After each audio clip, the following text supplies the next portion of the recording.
Hi everybody, it's Steve again from Hunter and Chavy Investments. This is a finance channel. It helps you save money either fixing your car, fixing your house, either doing student loans or e-trading. We're going to do some e-trading in the program pretty soon. So I'm excited to show you guys what I do with my e-trading with e-trade. And I'm happy to show you that. And real estate, of course, this also involves real estate. So if you haven't already, click the subscribe button, give me a thumbs up. If you're interested in wholesaling real estate, use my affiliate with Propstream. Help support the channel. It's a 7-day free trial, no credit card, just email, no commitment needed, nothing, none of the above. So you basically sign up, you get a 7-day free trial. Use my affiliate link below. And anything I use with Amazon helps support the channel also. So use my affiliate, click on it, buy from there, and help support the channel more.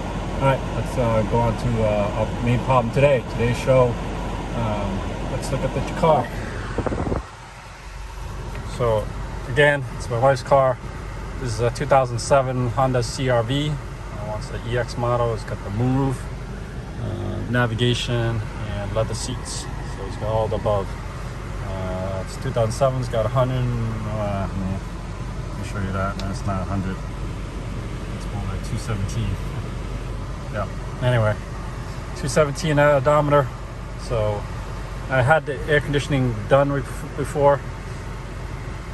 Looks like it's starting to go again. So we had a couple of heat waves, 90 degrees here in the Northeast. I mean, it does work, but when when the car is really hot in here, it takes time to cool down. But I've noticed if I switch to the circulation on max, it does cool down a little better, faster. But let's check it out. So let's see, we need some coolant. I know we haven't had leakage. Prior to this, I did the coolant refill maybe a year ago, and my friend, he's ASC certified, he said there's no leaks in there, so I just been replacing it myself with the aftermarket refrigerant 134A is what I've been using. I think that's the primary popular choice of refrigerant. So let's go ahead and check this out. Again, it's 2007 Honda CR-V.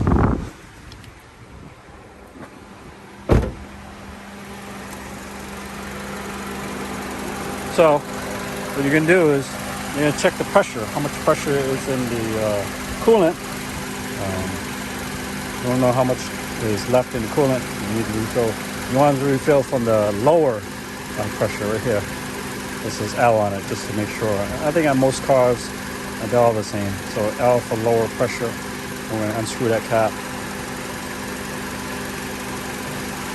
What you want to do is keep the car running for at least 3-4 minutes.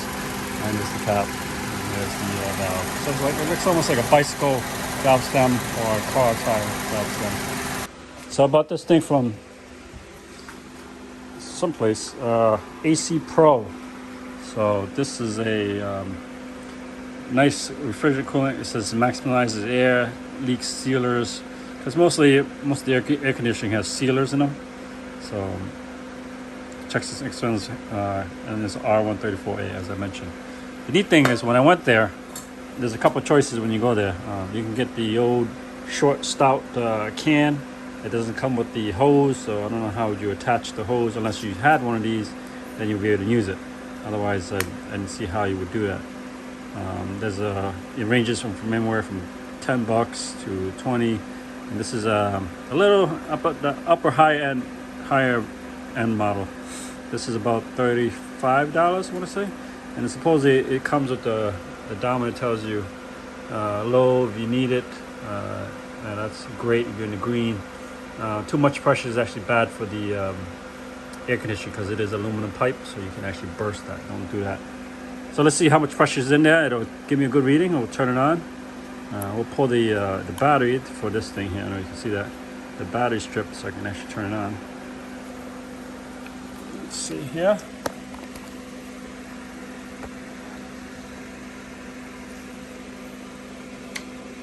There it is. So now it's on. Let's go find out how much pressure is in our air conditioning unit. First things first, let's chuck this bad boy in the garbage. There we go. Sorry for the tricky camera movement here. Kind of nice hot day today. I figured I'd fix that today. All right. So high pressure. It's up here. You know, I didn't know anything about physics, but here's a little lesson in physics. The narrower the lumen, or narrower the diameter of a pipe, the higher the pressure. You notice on a pressure washer, those are skinny. See how skinny those are? Pressure washer. You know, and then of course the motor helps bring it out a little more pressure. So skinny the diameter of a pipe, the higher the pressure. Oh, what a green film. Oh, it must be that. That must be from the leak detector that my buddy had injected just to make sure, you know, it didn't leak. Lower the diameter, or smaller the diameter, the higher the pressure. Because you're trying to squeeze those small holes, so it's creating a lot of pressure. Ever pinch a garden hose? Like, that's what it's like. So the difference in the low pressure would be the bigger diameter, so low pressure. Not enough. It's in the human body, because I am a healthcare provider. It's the opposite. The bigger the diameter on a human body, like aorta, is bigger the pressure versus material line. Okay, let's get to it. Here, and go there.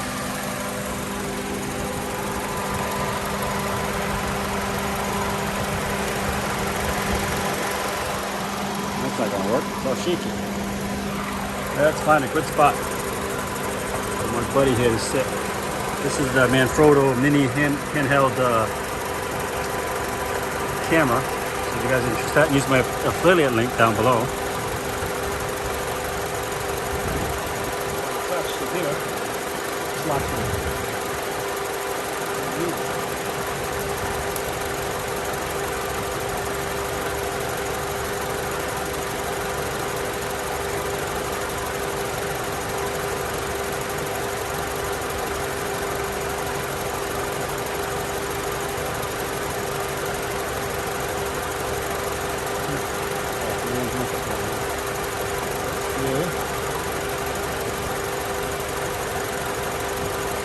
Shake it a little bit here.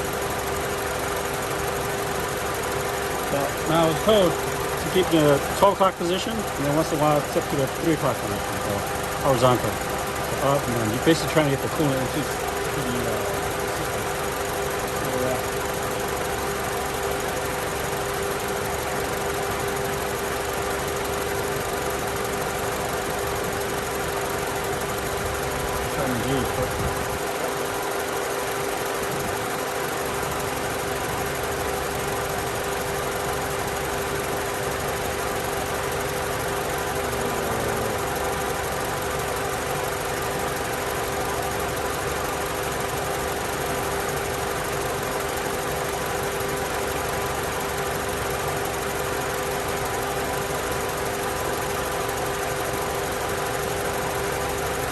I'm going to keep it there. I'm happy there. I don't want to get too close to 50, then I might burst it.